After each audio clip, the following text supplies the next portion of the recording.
I can't take the WNBA serious anymore. They hate their only cash cow in Caitlin Clark. This is the only league on earth where the players have dated each other. Now they fined Caitlin Clark and Ryan Howard $30 apiece for just jawing at each other on the court. The WNBA has once again revealed its double standards, this time fining Caitlin Clark for the supposed offense of defending herself in a heated moment with Atlanta Dream's Ryan Howard. In a league that says it empowers strong women, it seems that strength is only acceptable under certain circumstances, ones that shift depending on the player involved. This episode highlights the league's uneven discipline and disturbing tendency to penalize passion while turning a blind eye to deeper issues in women's basketball. You know, there'll be the big talked about moment, Ryan Howard, Caitlin Clark, jawing back and forth. But there's another example, right? Clark in that moment saying, I'm not scared of you. No, I'm not afraid. Then give her a sarcastic thump. The tension boiled over during the Indiana Fever's rematch against the Atlanta Dream, with emotions flaring as both teams fought fiercely for dominance. Just 2 days earlier, the Fever had endured a tough loss to Atlanta, and Thursday night's showdown at State Farm Arena offered a shot at redemption. With 17,044 fans filling the arena, many paying top dollar to see Caitlin Clark in action, the atmosphere was electric and primed for high-stakes drama. What was that about, man? She was saying, don't do that again. But I'm trying to figure out why she gets so mad. I guess because of the push right there.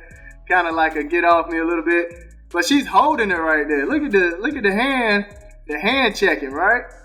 We got the hand checking going on the hip. Putting it on the chest. How you hand checking? You can't hand check. This isn't the 80s. What are we doing? Hold on, man. She's hand checking right here.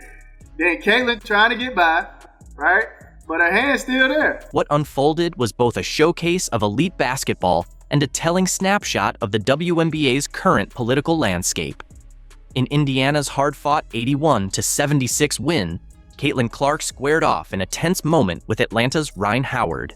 It was a flashpoint that would shape not only the game, but also the league's reaction to competitive intensity. The confrontation captured exactly what fans crave from top-tier athletes in a high-stakes matchup: grit, passion, and the raw emotion that makes basketball so thrilling to watch. I just don't know what it is about giving Caitlin Clark foul calls that has the referees so averse, but calling more on her. And basketball is so mental. Like, when you get into someone's head, it can really mess the rest of their game up. It can mess the momentum up. Howard, eager to assert control and possibly unsettle the league's most high-profile player, initiated contact that pushed past the usual limits of basketball physicality. But rather than retreat or look to the officials for help, Clark held her ground with the trademark toughness that's defined her career. In a moment that should have been praised as a display of elite competitiveness, Clark stared Howard down and delivered a line that captured her fearless spirit perfectly. "I'm not scared of you." And in case you're wondering what Caitlin Clark said just there was, "I'm not scared of you." She's going to have to wear a hard hat this season. I mean, seriously.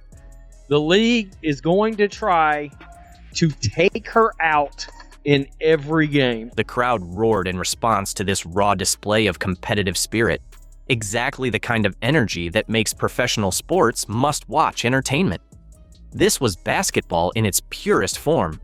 Two top-tier athletes pushing each other to the edge, neither backing down. It was the kind of moment that builds iconic rivalries and ignites fan passion. But in today's WNBA, standing your ground apparently comes with a cost. What followed exposed everything flawed about the league's current stance on discipline and player management. Instead of applauding Clark's intensity or acknowledging the moment as a natural part of the game, the WNBA chose to penalize her reaction to Howard's aggression. The $30 fine may be minor financially, but the message it sends is far from small. This decision raises serious questions about what the WNBA truly expects from its players. The league brands itself as a platform for strong, fearless women who won't be pushed around. Its marketing celebrates empowerment, grit, and elite-level toughness. But when one of its biggest stars demonstrates exactly that, in real time, the league responds with a fine and a quiet rebuke. I did really enjoy seeing the return of Trash Talk Caitlin Clark.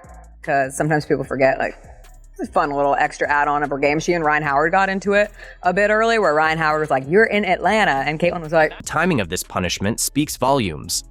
All season long, Caitlin Clark has faced relentless physicality from opponents more focused on testing her toughness than playing clean basketball. From Angel Reese's ongoing social media jabs to the repeated hard fouls and tense encounters that have become routine for Clark, she has consistently responded with professionalism and restraint.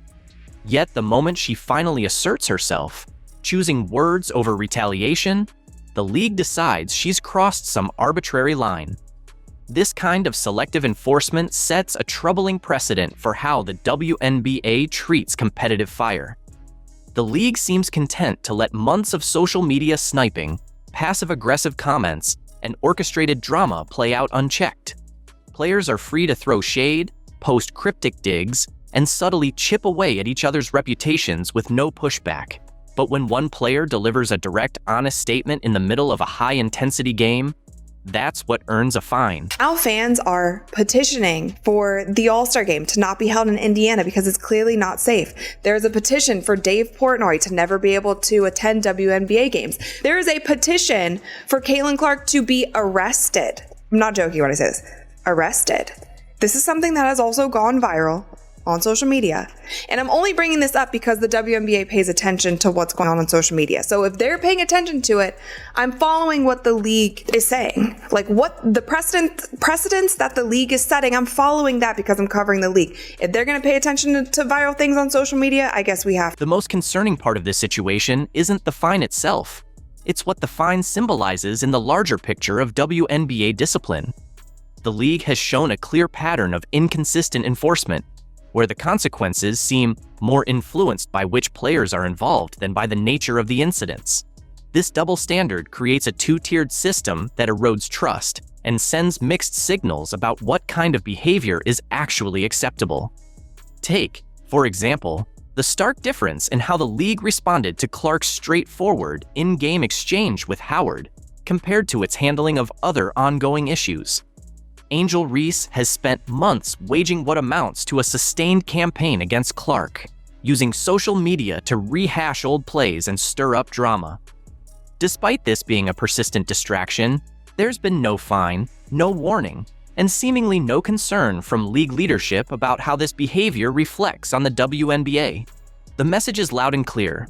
Passive aggression, online feuds, and performative controversy are fair game. But speaking directly and competitively on the court is somehow beyond the pale. This upside-down disciplinary approach favors false harmony over real competitive edge, fostering a climate where players are subtly pushed to air grievances online instead of resolving them face-to-face, like true professionals. The veteran point guard, he's probably here this week. I got her in free agency. This is a perfect opportunity now for Bailey Champlin as young point guard. The 2025 WNBA draft was meant to be a night of celebration, a spotlight moment where rising stars took their place in the league's future. But instead of a smooth coronation of new talent, the night veered into chaos. Hailey Van Lith, a fiery and confident guard fresh off a strong college run, didn't just show up. She made an entrance and then took a stunning swipe at Caitlin Clark, the reigning face of women's basketball. What followed wasn't just drama. It was a full-blown spectacle that stunned fans, analysts, and players alike. And the wildest part, it wasn't just a bold statement. It was a careering misstep that humbled Van Lith before she ever stepped on a WNBA court. Imagine being at the Shed in Hudson Yards, New York City, buzzing with excitement. The 2025 draft was a big deal.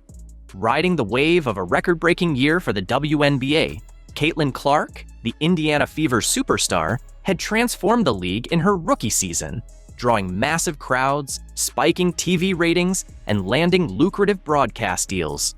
Her long-range shooting and playmaking had fans comparing her to NBA legends, and her impact was undeniable. The draft, featuring names like Paige Buchers and Van Lith, was poised to build on that momentum. But what happens next will leave you speechless. Van Lith, drafted 11th overall by the Chicago Sky, had a story that resonated with many. She'd fought her way through a nomadic college career, playing at Louisville, LSU, and TCU. Known for her grit and relentless energy, she was a player who thrived on proving doubters wrong. Her reunion with Angel Reese, her former LSU teammate, was a draft highlight, promising a dynamic duo in Chicago. But Van Lith wasn't content to just soak in the moment. She had a score to settle, rooted in a college rivalry with Clark that dated back to 2023. In that NCAA Elite Eight game, Clark torched LSU for 41 points, leaving Van Lith and her teammates in the dust. The image of Clark's "you can't see me" gesture became a viral taunt, and Van Lith hadn't forgotten. And this is where things go completely off the rails. During a pre-draft segment, Van Lith was thrown a playful question: start, bench, or cut 3 WNBA stars, Diana Taurasi, Sabrina Ionescu, and Caitlin Clark. It was meant to be a fun icebreaker, but Van Lith saw an opportunity. With cameras rolling and the crowd hanging on her every word, she chose to start Taurasi, bench Ionescu, and cut Clark. The arena fell silent for a split second before erupting in murmurs. Social media lit up like a wildfire. Fans couldn't believe she'd gone after the league's biggest star so brazenly. But here's what they're not telling you: Van Lith wasn't done yet. In her post-selection interview, Van Lith doubled down. She didn't mention Clark by name, but her words cut deep. She talked about grinding her way to the pros, implying some players had been handed fame on a silver platter. The jab was clear. Clark, the media darling, was her target. It was a bold move, one that screamed confidence but reeked of miscalculation. Van Lith thought she was crafting an underdog narrative, but she just poked the bear, and you'll never guess how it ends. The backlash was immediate and relentless, with fans tearing into Van Lith's comments as bitter and unnecessary. They flooded the internet with stats comparing her college career to Clark's. Van Lith's numbers were solid, nearly 20 points a game at Louisville, 18 at TCU. But Clark's were otherworldly. She'd rewritten the NCAA record books, becoming the all-time leading scorer while leading Iowa to back-to-back national championship games. Her stat lines looked like they belonged in a video game, and her impact went beyond the court, selling out arenas and boosting the WNBA's profile. And just when you thought it couldn't get worse, the WNBA community piled on. ESPN analysts were floored. One called Van Lith's comments envy dressed up as confidence. Another pointed out the irony. Clark's rise had made the 2025 draft the second most watched in WNBA history. With 1.25 million viewers tuning in, by shading the player who'd put the league on the map, Van Lith wasn't just starting a rivalry, she was alienating the very fans and players she'd need to succeed. Even current WNBA stars took notice, with some quietly unfollowing Van Lith on social media. The message was clear: you don't come for the queen unless you're ready to back it up. But what happens next is truly insane. The real gut punch came from Clark herself, though not in the way you'd expect. While Van Lith's words were dissected online, Clark stayed silent. No tweets, no interviews, no petty clapbacks. Instead, she let a single moment speak for her. A cold, knowing smile caught on camera as Van Lith threw her shade. It was the same look Clark had worn in college when opponents tried to get under her skin, right before she buried them with a deep three. Days later, she was spotted at a youth basketball camp, coaching kids and signing jerseys for hours. The contrast was stark. Van Lith was chasing clout while Clark was building a legacy. And here's where everything changes. Just weeks after the draft, Clark made headlines by stepping onto the court during a Pacers game to toss out merch, stealing the spotlight in the process. No other rookie had ever drawn this much attention. In a preseason matchup, she reminded everyone why she's the league's biggest attraction, dropping 28 points, handing out 8 assists, and pulling down 5 rebounds. She hit deep threes and ran the offense like a veteran. Meanwhile, the cameras caught Van Lith still in warm-ups, waiting for her moment. Social media erupted, flooding timelines with memes of Clark cooking while Van Lith looked on from the bench. The numbers told the story. Clark's rookie season was historic, with records for most points by a rookie guard, most assists by a rookie, and the first ever rookie triple-doubles in WNBA history. She was named Player of the Month and Rookie of the Month in the same month, a first in league history. Van Lith, meanwhile, had yet to log a single professional minute. Stick around because this next part is huge. The WNBA community didn't hold back. An anonymous player reportedly said, "You earn your place with buckets, not by running your mouth on draft night." A veteran praised Clark for bringing more money and exposure to the league, urging Van Lith to show some respect. League executives knew Clark's value better than anyone. Ticket sales had skyrocketed over 300% since her draft declaration, and her merchandise accounted for nearly half of all league sales. New broadcast deals with ESPN and Amazon, quadrupling primetime exposure, were tied directly to her star power. Clark wasn't just a player, she was a one-woman economic engine. And if you think that's bad, just wait, because Van Lith's troubles were just beginning. Behind the scenes, the fallout was brutal. Reports emerged that multiple teams had passed on drafting Van Lith, wary of her attitude and potential to disrupt locker room chemistry. One scout, speaking anonymously, said she was talented but no Caitlin, and teams didn't want drama over production. The Chicago Sky took a chance on her, banking on her connection with Reese to smooth things over. But even that came with pressure.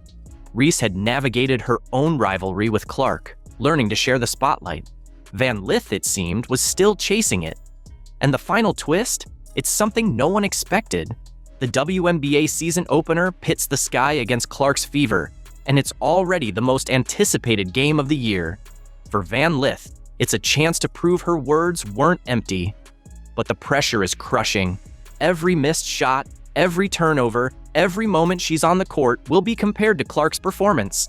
Fans are already hyping Clark to drop another 40, with memes predicting a humbling for Van Lith. Her draft night comments didn't just start a feud, they set an impossible standard for a rookie yet to prove herself. And by the end of this, you'll understand why this is so important. Clark, meanwhile, remains unfazed. She's not here for the drama or the headlines. She's in the gym, as shown by her going 50 for 54 from 3 on her birthday. Her focus is on championships, not sound bites. Her rookie season set records, fastest to 100 three-pointers, most assists in an all-star game, and countless franchise milestones. She's not just a star, she's the league's future. With teams reshaping marketing plans and cities bracing for sold-out games when she's in town, Van Lith's jab may have earned her a few retweets, but Clark is earning respect. One jumper, one pass, one packed arena at a time. For Van Lith, the road ahead is steep. She didn't just pick a fight, she picked the wrong one. The WNBA isn't college, where rivalries can thrive on trash talk alone. This is a league finally gaining traction thanks to Clark's hard work and humility. By trying to tear her down, Van Lith misread the room and painted herself as the antagonist, before earning the right to be a rival. Every game she plays will be a referendum on her draft night words, with fans and analysts ready to pounce on every misstep. You'll want to see this through to the end. Trust me. As the dust settles, one thing is clear. Caitlin Clark doesn't need to respond with words. Her game speaks louder than any interview could. Van Lith, on the other hand, has a lot to prove. When the Sky and Fever face off in May, the scoreboard will tell the real story. And that's where everything clicked into place. Because in the WNBA, talk is cheap, and Clark is already cashing checks with every bucket. Is the Van Lith Angel Reese matchup a threat to Caitlin Clark's Indiana Fever? Let us know what you think in the comments section below. This girl is a superstar. I've been saying it for years. I keep telling everybody she's the Steph Curry of women's basketball, college or pro. She is a superstar. I had the pleasure of doing an event with her on campus at Iowa a few months ago. I went there for my man Mark Shapiro, and I had a blast. She and I were on a panel together. She's a wonderful, wonderful young lady, incredibly poised, but this woman is the nation's leading scorer, averaging 31.5 points per game, shooting 40% from threes. She's hitting at least 5 three-pointers per game. She is elite. The WNBA has just been confronted with a hard reality. Caitlin Clark has become the league's golden goose. She's reportedly raking in $10 million through a combination of contracts, endorsements, and bonuses. While this has some WNBA players feeling frustrated, the question remains, Are they just jealous? Or is there a legitimate reason for concern? It's because I'm hearing like, yeah, they don't give us, if y'all don't give us what we want, like, we sitting out. That's a possibility. Before Caitlin Clark joined the WNBA, the league had been battling to gain mainstream attention. Annual revenue was stuck around $200 million, and the WNBA relied significantly on financial support from the NBA.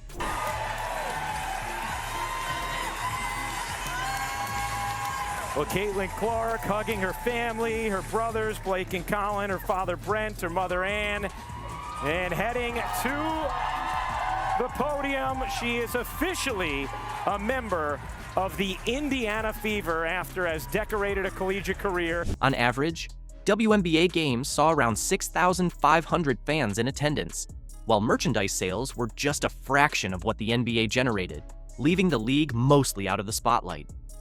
TV ratings, including for the WNBA Finals, struggled to surpass 1 million viewers. Player salaries were capped at roughly $240,000 per year for max contracts, and only a handful of star players managed to land lucrative endorsement deals.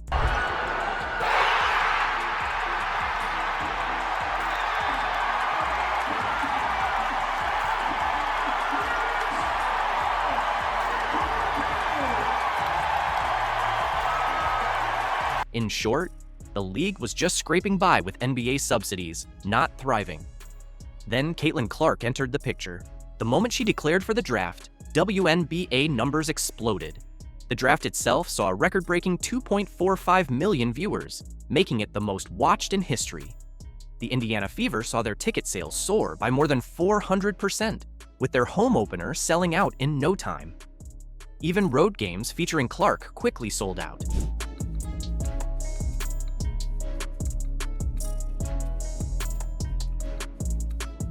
Other WNBA teams are reaping the rewards just by having Caitlin Clark on their roster.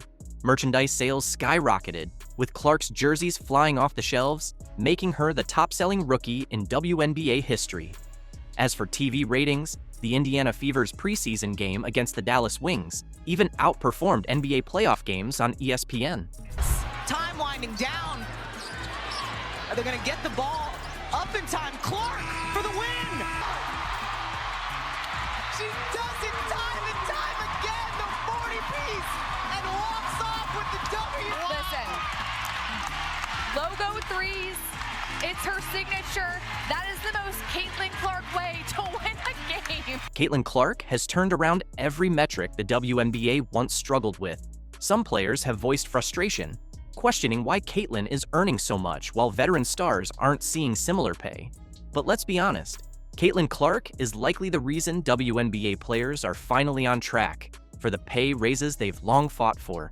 In fact, several teams have already made enough money to upgrade their facilities, secure state-of-the-art flying charters, private jets, and offer massive bonuses. She's single-handedly driving millions in additional revenue to the league. Sponsors are finally taking the WNBA seriously thanks to her star power, and networks are paying higher broadcasting fees. All because fans want to watch Caitlin Clark.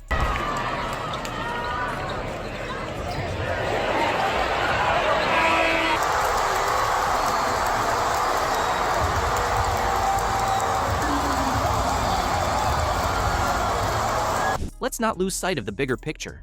The WNBA has spent years fighting for better pay and more attention. Now that Caitlin Clark is bringing both, some players seem more focused on envy than on progress. Caitlin Clark is the biggest thing to happen to the WNBA, hands down. She's not just a rookie, she's the reason the league is finally in mainstream conversations. Yet somehow, the WNBA expects her to play for a modest $75,000 a year. That's less than what many people earn in a typical desk job. Redirect a pass, Clark, oh my, from Schenectady! Clark, the lid, and drains it! My goodness! Because she's how sick she was. Clark! She's How will she go for history? Nike gave Caitlin Clark a massive $28 million a year, 8-year deal, but even that seems like a bargain for what she brings to the game. Meanwhile, some WNBA players who have struggled to capitalize on opportunities or been caught up in drama are demanding higher pay. If anyone in this league deserves a raise, it's Caitlin Clark. She should be earning based on the WNBA's revenue percentages, not stuck with a lowball rookie contract.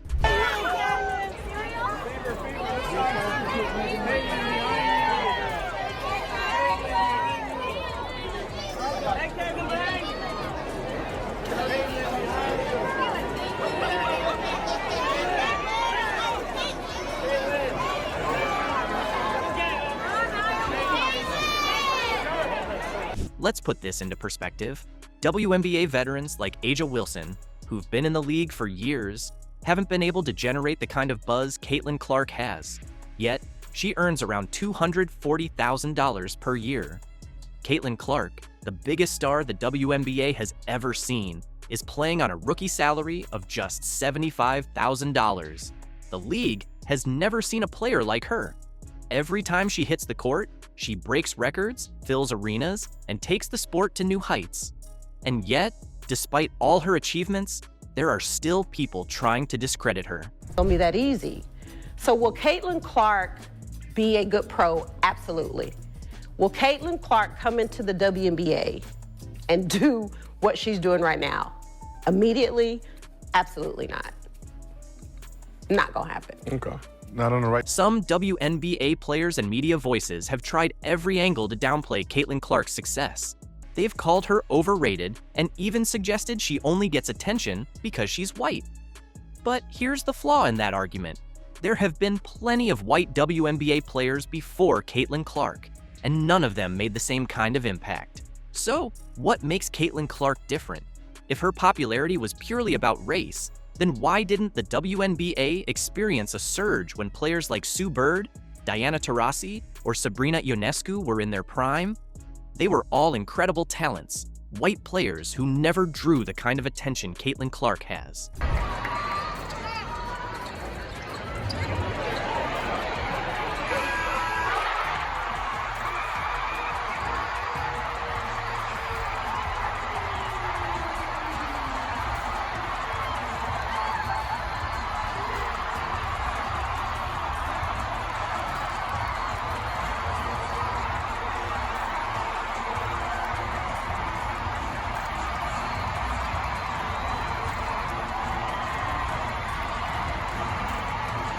The truth is, Caitlin Clark's appeal goes far beyond basketball. Her game is electrifying. The deep three-pointers she sinks are jaw-dropping. Her ability to run the floor, make impossible passes, and score from anywhere makes her a must-watch player. Her critics conveniently overlook this because they don't want to acknowledge what's really happening.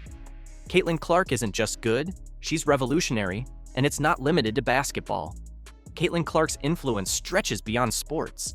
She's not just a basketball star, she's a cultural phenomenon. All eyes around the state, around the country, around the world are on the Indiana Fever. And Bria, this is going to be a lot of fun. Caitlin Clark has just shattered expectations by achieving in 41 games what took Diana Taurasi a staggering 565 games to reach. Take a moment to let that sink in. What we're seeing unfold, from rookie to sophomore, is not just impressive. It might be one of the most extraordinary leaps in the history of professional basketball. There it is! A triple.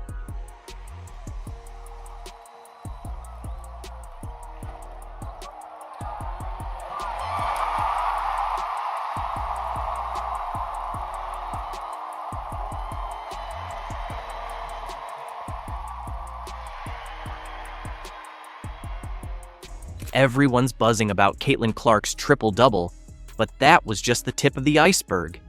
In reality, Clark and the Indiana Fever shattered 11 different records in that game alone. I've broken down every second of the Fever's crushing victory over the Chicago Sky, and what I uncovered will absolutely blow your mind. That triple-double? It was only the opening act of a night that rewrote the entire WNBA record book. Having the Fever organization be what it is today, like, it is just so fun to be a part of. There's been a lot of anticipation. You've done a great job in training camp leading to this moment. Enjoy it. Okay, go out there and have some fun. While all eyes were glued to Caitlin Clark that night, A quietly historic moment almost slipped by unnoticed. DeWanna Bonner stepped onto the court, just 7 points shy of basketball immortality. Pause and think about that. 15 years of relentless professional excellence, thousands of points scored, and now standing on the verge of becoming the third highest scorer in WNBA history. Bonner is the fourth all-time leading scorer in WNBA history, and in her first game with the Fever, will likely move into third all-time. She's currently just 6 points behind Tina Thompson for third on the all-time scoring charts. Would anyone even catch this milestone amid all the Fever frenzy? That question lingered in the air as the Chicago game tipped off. Since 2009, Bonner has been quietly stacking points, rising through the ranks with Phoenix, Connecticut, and now Indiana. And here she was, just 7 points shy of overtaking Tina Thompson on the WNBA's all-time scoring list. Bonner, who knocks it away, cookies, TV, open court, right side, and she lays it in! The moment of truth came in the final quarter. Bonner stepped up to the free throw line with 2 shots to take. The first swished through the net, tying the record amid roaring cheers from the crowd. Then came the second, smooth and precise, catapulting her past 7,488 career points and cementing her place as only the third player in the 28-year history of the WNBA to reach this incredible scoring milestone. One more free throw for Bonner. It's in the air, and it's good. DeWanna Bonner now third in WNBA history in scoring. 7,489 points and counting. Lord, and here's the ovation for Bonner.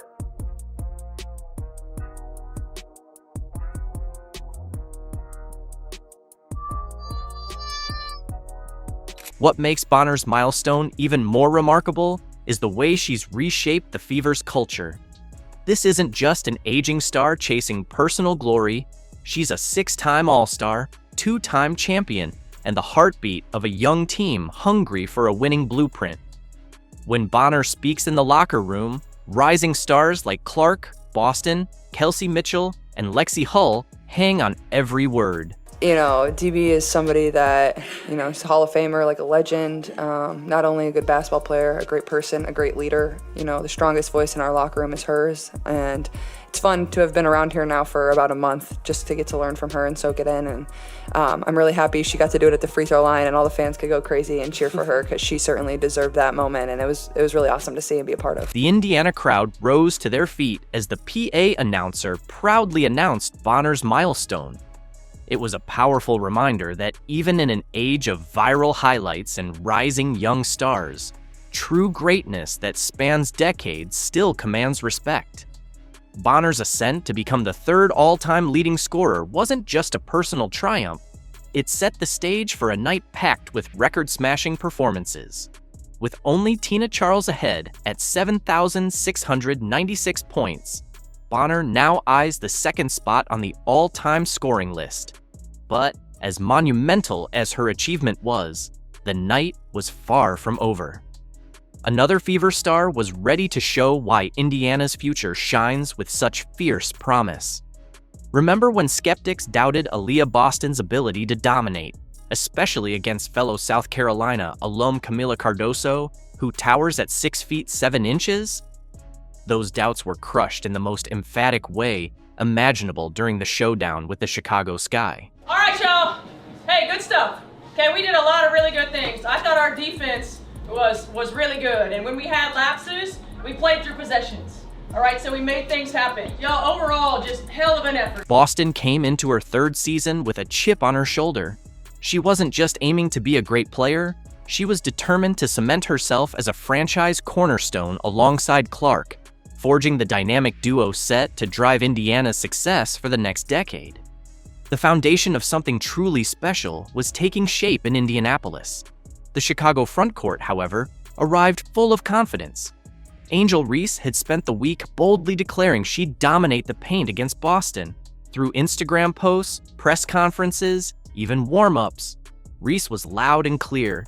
She expected to own that matchup. Boston's reply? A defensive masterclass that left everyone speechless.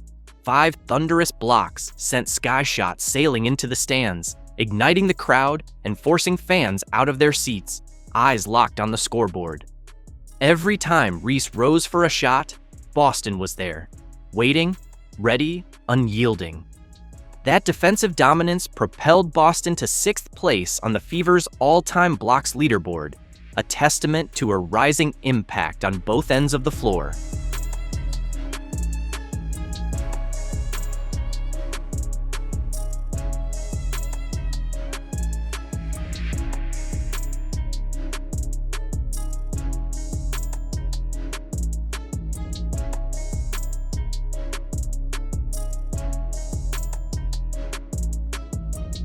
Those 13 rebounds weren't just impressive, they were historic.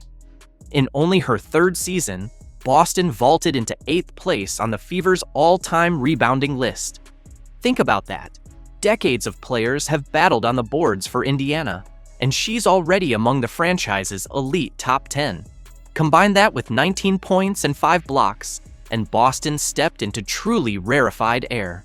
She became only the 2nd player in WNBA history to start a season opener with 15-plus points, 10-plus rebounds, and 5-plus blocks.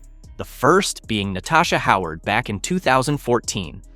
That's elite company for any player, especially one still so early in her career.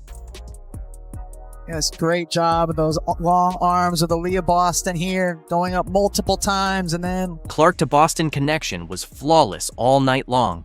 Clark kept locking in on Boston, delivering pinpoint passes, whether it was a slick high-low feed or a perfectly timed bounce pass, setting her up for easy buckets. Meanwhile, Boston stood guard like the rim-held state secrets, shutting down every lane Chicago tried to exploit. Though Reese pulled down 17 rebounds, her offensive game faltered badly. She shot just 5 for 14 from the field, constantly stymied by Boston's impeccable timing and defensive positioning. What was hyped as a showdown turned into a masterclass in defense, with Boston owning the paint and controlling the tempo. Hit it once, I'll hit it again. Pow, pow, pow! Fever dub. But the most jaw-dropping moment of defensive brilliance came when Boston teamed up with another Fever player to shatter a record never before seen on a WNBA opening night. A partnership so dominant, it's forcing scoring wings and guards across the league to rethink how they attack Indiana's defense. What Caitlin Clark did against the Sky wasn't just impressive, it was unprecedented. In the 28-year history of the WNBA, no one has ever pulled off what she did that season opener. Not Diana Taurasi, not Sue Bird, not Cheryl Swoops, no one. Actually, a workout video with Brianna Turner and Caitlin Clark. Now, this is the first video where we've seen 2 players working out together from this team, so I want to live react to it with you guys. So obviously, Coach KP is there. I feel like he never leaves the gym. You have Caitlin coming across the screen for a 3. It looks like with all of these, they're working on a screen and roll with Brianna. Just when it seemed like the WNBA drama had settled down, chaos returned with a vengeance. And who's at the center of it all? You guessed it, Angel Reese. Her former teammate, Brianna Turner, was recently seen working alongside none other than Caitlin Clark in Indiana. And let's just say, Angel isn't exactly cheering from the sidelines. The internet went wild, and honestly, this storyline has it all. Petty feuds, unresolved grudges, and enough jealousy to fuel a reality TV show for seasons.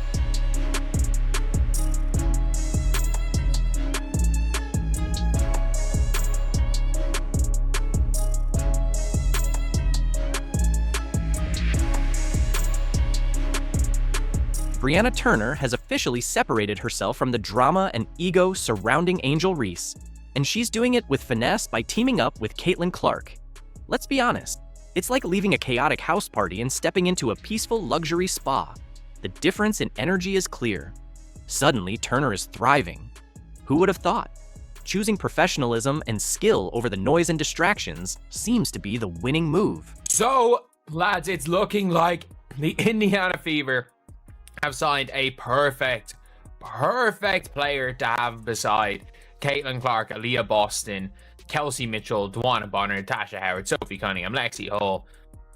Who else? Sydney Colson's still on this team, Damaris Dantas, and whoever they draft in the second round. Now, picture Angel Reese likely scrolling through Instagram, jaw tight with frustration, as she watches her former teammate cozy up with the very player she's been throwing passive-aggressive jabs at since their college days. If jealousy were a sport, Reese would be in the running for gold. She always saw herself as the main character, the face of the league. Yet here's Turner, choosing Caitlin Clark over the Bayou Barbie swagger. And of course you have Caitlin. Like, she had such a phenomenal rookie season, so many great accolades. And I think the jumping from season 1 to season 2, players can also make a really big jump. So I'm excited to see her growth from year 1 and year 2. And she hasn't reached her ceiling yet either, so I'm really excited to watch her growth as well. Let's be real. Reese probably thought Brianna would stay loyal, supporting her drama, lingering in her shadow, and feeding into her narrative. But instead, Turner hopped on the first train to Indiana, where the vibe is positive, the chemistry is strong, and the focus is purely on basketball, not side eyes and social media beefs. It's almost like some people actually care about winning, not just trending.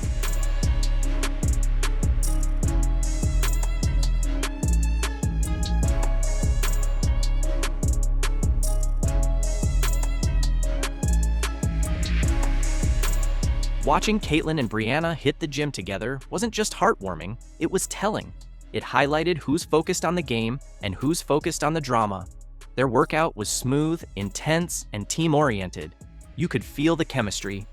Meanwhile, Angel's recent performances have felt more like a monologue no one asked for, filled with dramatic pauses, exaggerated reactions, and very little substance. Angel Reese, 3-on-3. Let's get it! Hey, we back like we never left. Angel Reese in the post. Gonna work number 5. Shake and bake. Earthquake. Bang! Hey, Angel, you had all off season to get in the lab, fix your lamps, but what did you do? More podcasting. Layup. And let's not overlook the blow to Angel Reese's public image. The player who once proclaimed herself the face of women's basketball is now left on the sidelines, watching as her teammates join forces with the true game changer. Caitlin Clark is out there building connections, forging alliances, and elevating her team. And now, Turner's right there with her. Meanwhile, Reese is stuck with the same tired antics and a shrinking circle of support. You just know Reese saw that footage of Turner and Clark and immediately went into damage control mode, probably typing a cryptic tweet like, "Loyalty hits different," or preparing a carefully curated photo dump with dramatic lighting to stir up attention. But let's be real, we all saw what went down, and so did the rest of the league. How are you feeling about being in Indiana and joining the team? I'm really excited. I followed a lot of these players throughout their college careers and professional careers, so it's kind of like full circle moment to be on the same team with a lot of these players again. Tell me what it was like that, what went into your decision to come here and join what's being built here at the Fever? I think that the front office and the staff just really had a vision in place, and I felt that I could really complement their vision. Reese's ego might be hurt, but Brianna Turner's career just got a fresh boost, and all it took was stepping away from the drama and linking up with someone focused on elevating the game. That move says a lot. Angel may still have her supporters, but she's learning the hard way that clout fades, while teamwork endures. Mashed potatoes! Brr! Thought we were gonna leave the hop skippity doo 3000 in 2024. Jumping off 1 foot, landing on that same foot. Then we're stat padding. Still, I thought we were past this, Angel. Bang! Rebounder in WNBA history. Look at this. Elite rebound. Look at that vertical. Look at the outlet pass. No, Angel! No! Why, Angel? Why? Not the kick out 3! Butter pecan! Bang! If you throw it out of bounds, you hate puppies. What? She a playmaker. She's a point queen. Point queen. She making plays for the other team. Bang! Caitlin Clark's not the only one that can make cool passes. I can do it. Me too. Maybe, just maybe, Angel Reese should try something revolutionary for once. It's called humility. Shocking, right? Imagine prioritizing your team instead of turning every game into a personal highlight reel. Picture Reese sharing the spotlight rather than hoarding it like her legacy depends on it, and playing the game as a teammate, not a solo act with a chip on her shoulder. But of course, that would require a complete rebrand from her current role as the queen of ego and unnecessary theatrics. So, while Reese continues rehearsing her next emotional press conference or planning her next media stunt, let's raise a glass to Brianna Turner and Caitlin Clark, two players who truly understand the value of teamwork. Talk about you on the court. Like, what sort of attributes do you think you're going to bring, and where will you, add to the Fever from last year to this year? Yeah, I think I'm really just like a calming presence. I feel like I never get too high or get too low. People are like, why don't you smile more? Why don't you get excited? I'm like, I'm just chilling. I'm vibing. Like, I feel like I'm really an observer. But I am really competitive as well. I like to run the floor, like to play defense, like to win. And I think the Fever was a place to be if I wanted to win. Just when we thought the WNBA offseason had given us all the drama it could muster, Brianna Turner swooped in with the ultimate plot twist. Remember when, not too long ago, Turner was throwing those subtle jabs at Caitlin Clark online? Oh, we all remember. The tension was palpable. But now, fast forward to today, and you'd swear they've been best friends for life. The way they're smiling in training photos, seamlessly vibing together on the court, it's as if they've been a dynamic duo from the start. It's giving frenemies to finals energy, and the internet? Well, they're absolutely eating it up. Meanwhile, poor Angel Reese is left standing awkwardly in the background, like the third wheel nobody invited to the party. It's a sad sight, really. Her presence barely felt while everyone else moves forward, building alliances, making plays, and embracing the future. Talk about being left behind. The tables have turned, and it's playing out in front of us, drama and all.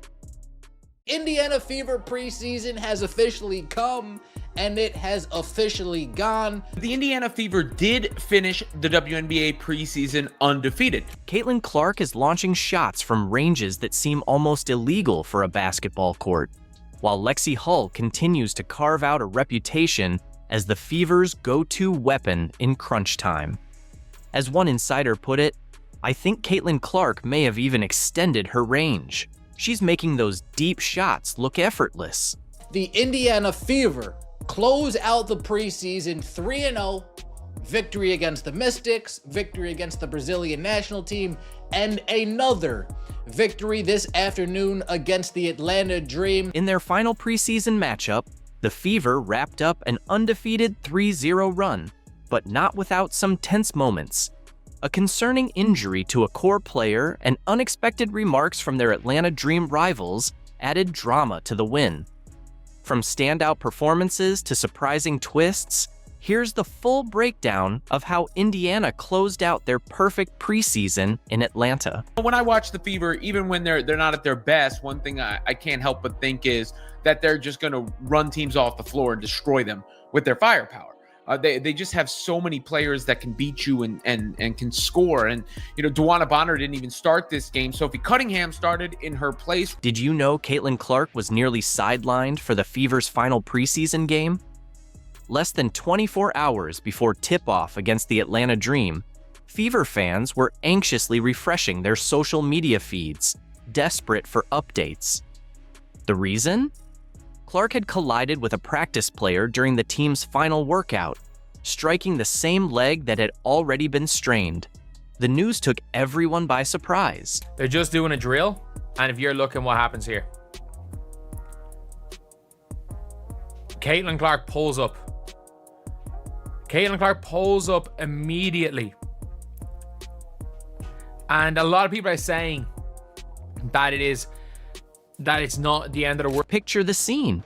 The Fever's medical staff hurrying to assess their star rookie as the team's perfect preseason record hung in the balance. 2 wins, 0 losses, and now their top player was on the bench, ice pack on her leg. Fans began to worry if this was a sign of things to come. Was the pressure of the pro game already setting in? As the medical team conducted their evaluation, social media lit up with speculation. Would Clark miss the final preseason game? Could this affect her readiness for the regular season opener? With every minute, the questions only grew. Coach just mentioned you've been limited in practice this week. Just how are you kind of working back from that leg injury? Yeah, I think taking my time. I feel really good, honestly, and excited to get out there and play again tomorrow, work on things that we need to work on, and yeah, Maria's been great. Our medical staff has been really helpful. But I feel really good, honestly. Then came the announcement that sent a wave of relief through the Fever fan base. Clark was cleared to play. Not only would she suit up, but she'd be in the starting lineup.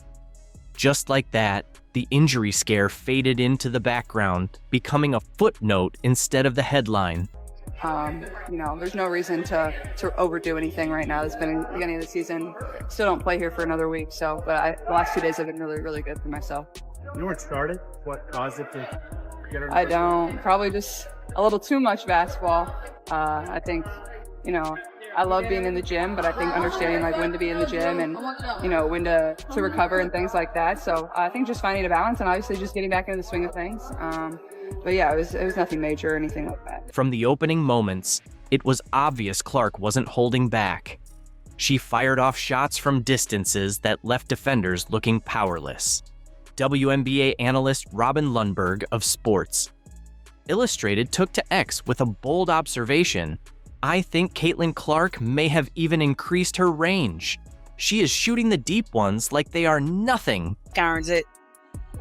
So second attempt, same spot, same result for Maya Caldwell. That's Caitlin Clark, top of the key, and drains her first triple of... One particular three-pointer, launched from near the logo, instantly brought back memories of Clark's iconic shot just a week earlier at Iowa.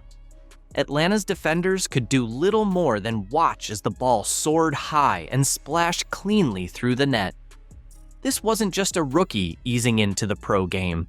This was Caitlin Clark making a statement. By the final buzzer, she had silenced all doubts, finishing with 13 points, 7 assists, and 6 rebounds in just 23 minutes. Natasha Howard gets the bucket. Step back triple. Kelsey Mitchell to the rim.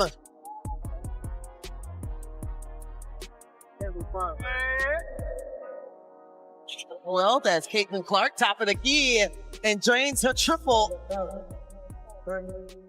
As the final buzzer sealed an 81-76 win over Atlanta, the Fever had done something noteworthy, a flawless 3-0 preseason sweep. What began with a scare ended with rising optimism about what this team could accomplish once the real games begin. With the score tight heading into the fourth, an unexpected hero stepped up for Indiana, and it wasn't Caitlin Clark. The spotlight turned to Lexi Hull, who had been steadily refining her game all preseason while adapting to a new role off the bench. It's worth noting that Hull closed out last season as a starter, proving to be a dependable two-way player, and, during that stretch, the league's hottest three-point shooter. And now BG says she's rediscovered her love for the game, saying Atlanta reminds me of home. I'm back in the South, and this was the best decision of my life. She is completely fine, just needing rest, so we will not see her for the rest of this ball game. Yeah, we can't give out all our weapons. Turnover as Matt Caldwell got a little too deep in. However, with the arrival of new all-star free agent additions, Hull has embraced a bench role this season. But in this game, something felt different. There was a new confidence in her stride, a sharpness in her movements that turned heads. This wasn't the same player fans had seen before. This was someone poised to take over. I think more than anything, just being able to practice with our team. We're getting a lot of good reps in practice, and I think confidence comes from that. Confidence comes from getting the reps, the game-like reps, over and over again in practice. And our team's super competitive. So every single day that we've had of training camp so far has felt pretty much game-like. Like we're all taking it very serious, and it starts in practice. The Atlanta Dream kept pressing, challenging the Fever on every possession, and putting their perfect preseason run in jeopardy. The tension inside the arena was palpable. Would Indiana's spotless record hold up? That's when Hull stepped up and took control. When the Fever needed offense the most, she answered with striking efficiency, slicing through defenders as if the lanes appeared just for her. She pulled up for contested mid-range jumpers like the defense wasn't even there. One standout moment saw her split 2 Dream defenders and glide in for a smooth finish at the rim. It's like, nah, shoot that thing when you open. Lexi Hull getting downhill, finds the bucket and one, as this will be the largest lead for Indiana. Her impact extended far beyond the scoreboard. Hull's defensive energy disrupted Atlanta's rhythm, forcing turnovers and sparking fast break chances. Her court vision consistently set up teammates for easy looks. The Dream had no answer for Hull's relentless effort in the closing minutes. After the game, head coach Stephanie White offered a glimpse into Hull's growth, shedding light on what fans had just witnessed. When you accept your role, as Lexi does, you can't allow it to put you in a box, right? White said, emphasizing how Hull had fully embraced her responsibilities while continuing to elevate her overall game. Lexi's playing with such a high level of confidence. You know, you saw that the second half of last season, her starting to grow into that. I think you saw it a lot in Unrivaled as well. It unlocked, I think, a little bit of creativity. You know, I think sometimes when you're a young player in this league, you know, when you accept your role, as Lexi does, you can't allow it to put you in a box, right? Like, you still, your role can change throughout the course of a season. Your role can change throughout the course of career. White highlighted Hull's growing creativity and the team's rising confidence in her decision-making. She's done a really good job of putting herself in position for that, the coach noted, clearly proud of Hull's development. Hull, in turn, credited the team's competitive practice environment for her clutch performance. Confidence comes from getting the reps, the game-like reps, over and over again in practice, she explained. She also pointed to her experience winning a championship in the Elite 3-on-3 League, which she said helped sharpen both her defensive instincts and one-on-one skills. That it's going to be an exciting season. I think more than anything, we're a deep team, and I think everyone's really bought into trusting the process this season. You know, it might not start off super pretty, but we know that putting in the work, putting in, you know, trust into the coaching staff, trust in each other, that by the end of the season we'll be exactly where we want to be. So just excited, you know, with the progress we've made even over just 3 games. By the final buzzer, Hull had gone from role player to game changer, dropping 11 of her 14 points in the pivotal fourth quarter to help seal the victory. The stat sheet backed it up. Hull scoring under pressure was exactly what the Fever needed to close out the game. Her performance wasn't just impressive, it may very well reshape the entire dynamic of Indiana's rotation heading into the regular season. Lexi does. You can't allow it to put you in a box, right? Like, you still, your role can change throughout the course of a season. Your role can change throughout the course of career. So you want to be able to stretch and expand. And I think Lexi's done a really good job of putting herself in position for that. You know, running actions for her, you know, allowing her to decision make. Hell, I think in the Washington game we had her playing some point. You know, so it's a tribute to the work that she's put in, the confidence that she's built with her discipline and work ethic in the off season. And you trust her on the floor. You trust her to make the right play and make the right read. With Hull emerging as a dependable clutch performer off the bench, the Fever suddenly looked much deeper than many had anticipated. In a single game, she may have shifted from being a valuable contributor to becoming an exclamation point in Indiana's push to make a statement this season. But the game wasn't without its tense moments, one of which showed a side of Caitlin Clark that fans hope they rarely have to see. Midway through the second quarter, Clark drew attention for something other than her signature shooting. She picked up a technical foul, a moment that revealed just how fiercely competitive she truly is. Make it 12-3 run, as they are now just down 1 point. Picture the moment. Clark fires a bounce pass, only to see it intercepted by the Dream and turned into a fast break layup by Brianna Jones. Clark clearly felt there should have been a foul on the play. Her frustration erupted. She grabbed the ball and fired it against the base of the hoop. The whistle was immediate. Technical foul on Clark, her first of the preseason. What happened next spoke volumes about the team chemistry already taking shape in Indiana. Sophie Cunningham, known for her own intense competitive spirit, stepped in as the calming force. As Clark continued to argue with the refs, Cunningham quickly pulled her aside, defusing the situation before it escalated. In that moment, she took on the role of veteran protector, ensuring the rookie star didn't land in deeper trouble. Cunningham actually stepped on somebody's foot and turned her ankle and had to leave the game. Here's where things took a turn. Not long after stepping in to calm Clark, Cunningham found herself in a tough spot of her own. In the third quarter, she leapt for a rebound and came down awkwardly on Ryan Howard's foot. The moment she landed, it was clear something was wrong. Cunningham dropped to the court, then limped over to the Fever bench, visibly in pain. The injury was later diagnosed as a right ankle issue, and she was listed as doubtful to return. Hopefully the Fever are fully healthy going into that game. Hopefully Sophie Cunningham is good to go in that game. I know she was seen in a walking boot afterwards, but that's typical. It clearly wasn't a serious injury, but it doesn't mean it's going to be healthy a week from today either. Fever fans held their breath. Could this injury affect the team's regular season outlook? Post-game, Coach Stephanie White offered some reassurance, sharing that Cunningham had told her, "I'll be fine." White added that Cunningham was already in a cold tub after the game, indicating the team was taking swift action to jumpstart recovery. Still, no official testing had been done on the ankle yet, leaving a bit of uncertainty as the season opener approaches. I don't think so. She was in there getting it in a cold tub, so she keeps saying I'll be fine, so I trust her. Despite the tense and concerning moments, the game also showcased powerful acts of sportsmanship, reminding everyone what makes certain teams stand out. Before and after the final buzzer, players from both sides exchanged genuine gestures of respect. Hugs and heartfelt conversations between opponents proved that intense competition doesn't have to come at the expense of real connection.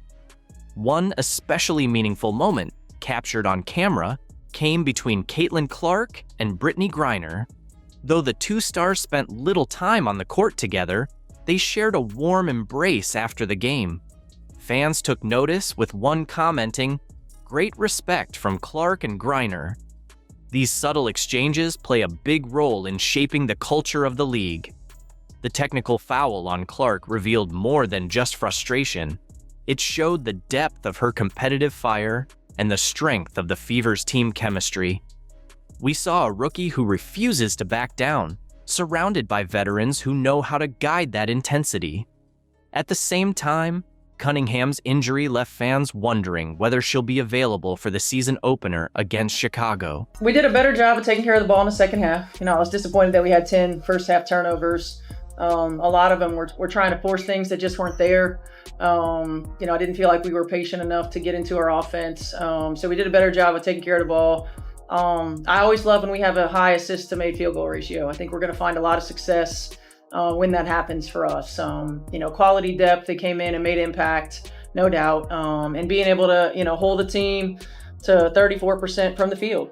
All points of emphasis for us. And even though it's not always that pretty, it's progress, and that's what we need. These moments of drama and sportsmanship captured the essence of what makes the WNBA truly special, an elite level of competition paired with authentic respect. The Fever showed they have the intensity to contend at the highest level without losing the class and camaraderie that strengthen relationships across the league. Fans didn't just witness standout performances, they saw a team beginning to shape its identity, competitive, passionate, and grounded in respect for the game and its opponents. The preseason has come to a close, and the Indiana Fever have officially put the league on alert with their flawless 3-0 record. But this isn't just about winning exhibition games. It's about catching early glimpses of something special taking shape in Indiana, perhaps earlier than anyone expected. The chemistry between Clark, Hull, Boston, Mitchell, and the rest of the roster has at times looked seamless. Now, the real test begins. Can this momentum carry into the grind of the regular season? Teams around the league have been analyzing film, especially on Clark, crafting tailored defensive schemes designed to throw her off rhythm and reduce her impact.